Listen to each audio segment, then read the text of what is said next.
Isang magandang panahon pa rin ang babati sa atin ngayong araw mga kapuso. Maaraw ang maaasahang panahon ngayon sa Kalakang Luzon, maliban na lamang po sa mahihinang pag-ulan dito sa Northern Luzon, particular sa Cagayan Valley, dulot ng umiira na cold front sa Batanes Group of Islands.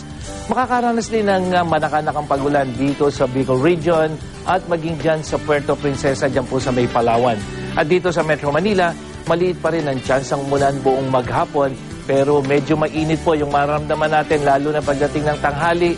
Yung ating init factor, 33 degrees Celsius, pero yung maximum temperature, 31 yung ating forecast. At para naman sa mga kapuso natin dyan sa Kabisayaan, maaliwalas din naman po ang maasahan ninyong panahon dyan, pero posible ring maging maulap na may paminsan-minsang pag-ulan, lalong-lalo na po dito sa may silangang bahagi ng Visayas. At sa mga kapuso nating Cebuano, bahagyang mas malamig po yung inyong temperatura pagdating ng tanghali, 27 kumpara dito sa Metro Manila, pero yung init factor po, 29 degrees Celsius. At mababa po yung posibilidad ng pag-ulan.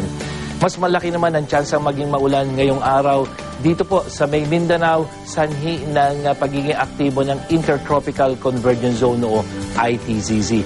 At dyan po sa mga taga-Dabawenyo, ang atin pong maximum temperature, 28 degrees, pero yung pong ating init factor pwedeng umabot ng 30 degrees Celsius.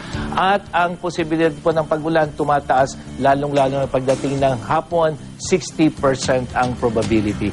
At para sa iba pang impormasyon tungkol sa lagay ng panahon, bisitahin lang ang webpage at Facebook page ng GMA Weather.